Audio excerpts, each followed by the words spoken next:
Hello friends, कैसे हैं आप लोग। मैं हूं एडवोकेट आकाश और आप लोगों के लिए लेकर आता हूं इनकम टैक्स और जीएसटी से जुड़ी हुई कई सारी जानकारियां, जिसमें हम बात करते हैं इनकम टैक्स और जीएसटी की। आज के इस वीडियो में हम जानेंगे कि प्रोपराइटर और पार्टनरशिप फर्म अगर जीएसटी में रजिस्ट्रेशन लेती है तो रजिस्ट्रेशन लेते समय उनको कौन कौन से डॉक्यूमेंट साथ में रखने की ज़रूरत होती है। चलिए स्टार्ट करते हैं। पहले हम बात करते हैं प्रोपराइटरशिप फर्म की। ठीक है, तो इसमें क्या चाहिए होता है। इसमें चाहिए होता है एक आधार कार्ड की कॉपी चाहिए होती है प्रोपराइटर की, पैन कार्ड की कॉपी चाहिए होती है, एक पासपोर्ट साइज फोटो चाहिए होता है प्रोपराइटर का, proof of principal place of business यानी कि जहां से वो बिजनेस कर रहा है उसकी प्रूफ चाहिए होता है। इफ प्रीमाइजेस या प्रॉपर्टी ओन बाय प्रोपराइटर, अगर प्रोपराइटर की वो प्रीमाइजेस जहां से बिजनेस कर रहा है वो प्रॉपर्टी खुद की है तो उसे electricity bill, legal ownership documents like ownership deed हो गई, municipal tax receipt. Municipal tax receipt में आपको वाटर टैक्स आ जाता है, हाउस टैक्स आ जाता है। इनमें से कोई एक चीज साथ में रखनी पड़ती है। ठीक है, अगर वो प्रॉपर्टी खुद की ना हो करके मान लीजिए वो कॉन्सेंट है, मतलब कि प्रॉपर्टी आपके भी नाम है और साथ ही साथ किसी और के भी नाम, मान लीजिए वो ज्वाइंट प्रॉपर्टी है, वो दो लोगों के नाम प्रॉपर्टी है, तो तब क्या होगा, तब हमें एक कॉन्सेंट लेटर चाहिए होता है। अच्छा, कॉन्सेंट लेटर क्या होता है। अगर प्रीमाइजेस या प्रॉपर्टी दो लोगों के नाम है या दो से ज्यादा लोगों के नाम है तो अदर पर्सन अपनी सहमति देता है या कहें तो एक्सेप्टेंस देता है कि आप उस प्लेस पर अपना बिजनेस कर सकते हैं। इसके लिए वो क्या करेगा, इसके लिए वो लेटर लिखेगा।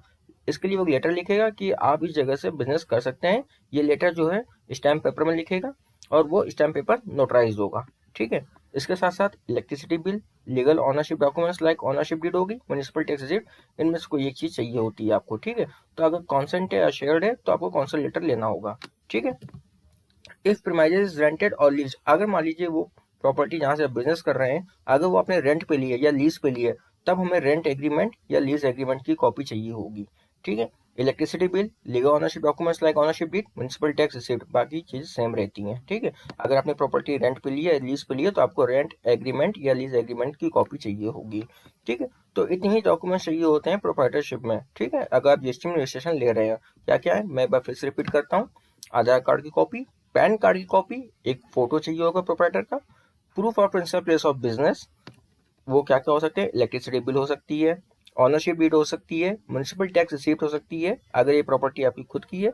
अगर आपके कॉन्सेंट है तो आपको कॉन्सेंट लेटर चाहिए होता है, किसमें, एक स्टाम्प पेपर में विद नोटराइजेशन। ठीक, अगर वो रेंट में ले रखी है तो आपको रेंट एग्रीमेंट या लीज एग्रीमेंट की कॉपी चाहिए होती है। ठीक है, तो अब हम बात करते हैं पार्टनरशिप फर्म में। अगर पार्टनरशिप फर्म में जीएसटी में रजिस्ट्रेशन लेती है तो उसको भी काफी सारे डॉक्यूमेंट्स कैरी करने पड़ते हैं।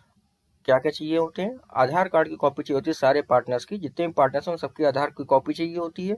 सारे पार्टनर्स की पैन कार्ड की कॉपी चाहिए होती है, सभी पार्टनर्स की फोटो चाहिए होती है, पार्टनरशिप डेट की भी फोटो कॉपी चाहिए होती है या बोले तो कॉपी चाहिए होती है।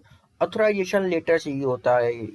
अथोराइजेशन लेटर क्या होता है, अच्छा इसमें ये होता है कि जो पार्टनरशिप फर्म होती है वो किसी एक पार्टनर को या किसी एक से दो पार्टनर को अथोराइज करती है as a signing authority in GST. मतलब कि जीएसटी में जो भी लीगल डॉक्यूमेंट्स होंगे वो साइन करने के लिए अथोराइज किया जाता है। ठीक है, तो वो अथोराइजेशन लेटर होता है। ये अथोराइजेशन लेटर जो होता है वो पार्टनरशिप फर्म के लेटर हेड में लिखा जाता है। इसमें आने की मान लेते हैं कि अगर चार पार्टनर्स हैं और किसी एक आदमी को अथोराइज किया जा रहा है तो बाकी तीन पार्टनर्स जो हैं वो उस लेटर हेड में साइन करेंगे कि हम अपने पहले वाले पार्टनर को as a signing authority appoint कर रहे हैं। ठीक है, PAN card of partnership firm के पैन कार्ड की कॉपी चाहिए होती है रजिस्ट्रेशन करते टाइम। ठीक है, ए प्रीमाइजेस ओन, अगर वो प्रॉपर्टी खुद की है तो इलेक्ट्रिसिटी बिल हो गया, लीगल ऑनरशिप डॉक्यूमेंट्स हो गए like ownership deed, municipal tax receipt, same ऐसे ही जैसे प्रोप्राइटर वाला बताया था अभी मैंने। इफ प्रीमाइजेस कॉन्सेंट शेयर्ड, अगर वो कॉन्सेंट है या शेयर्ड है तो कॉन्सेंट लेटर चाहिए होता है। मान लीजिए कि प्रॉपर्टी किसी पार्टनर के नाम है तो वो जो पार्टनर है वो कॉन्सेंट लेटर लिखेगा कि वो अपनी प्रॉपर्टी को अपनी फर्म को दे रहा है, उसमें उसको कोई कोई भी दिक्कत नहीं है। ठीक है, इलेक्ट्रिसिटी बिल हो गया, लीगल ऑनरशिप डॉक्यूमेंट्स हो गया like ownership deed, municipal tax receipt, बाकी एज इट सेम होता है जैसे हमने अभी प्रोप्राइटर में जाना था। अगर रेंट पे ली है वो प्रॉपर्टी तो फिर उसमें रेंट एग्रीमेंट या लीज एग्रीमेंट चाहिए होता है। ठीक है, तो इतनी चीजें हमें रजिस्ट्रेशन के टाइम में जरूरत पड़ती है। अच्छा, बैंक डिटेल्स का जरूरत पड़ती है, जब रजिस्ट्रेशन आपका हो जाता है तो 45 दिन के अंदर अंदर आपको बैंक डिटेल उसमें सबमिट करनी पड़ती है। ठीक है, तो बाद में भी चल जाता है।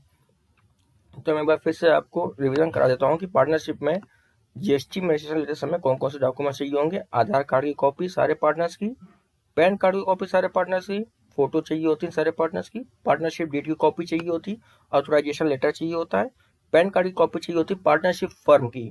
अगर प्रीमाइजेस खुद की है तो इलेक्ट्रिसिटी बिल हो गया, ऑनरशिप डीड हो गई, या फिर म्यूनसिपल टैक्स रिसीट में से कोई एक चलेगा। अगर आपका कॉन्सेंट है तो कॉन्सेंट लेटर चाहिए होता है, नोटराइज चाहिए होगा स्टैम्प पेपर, नोटराइज चाहिए होगा स्टैम्प पेपर पे, ठीक है।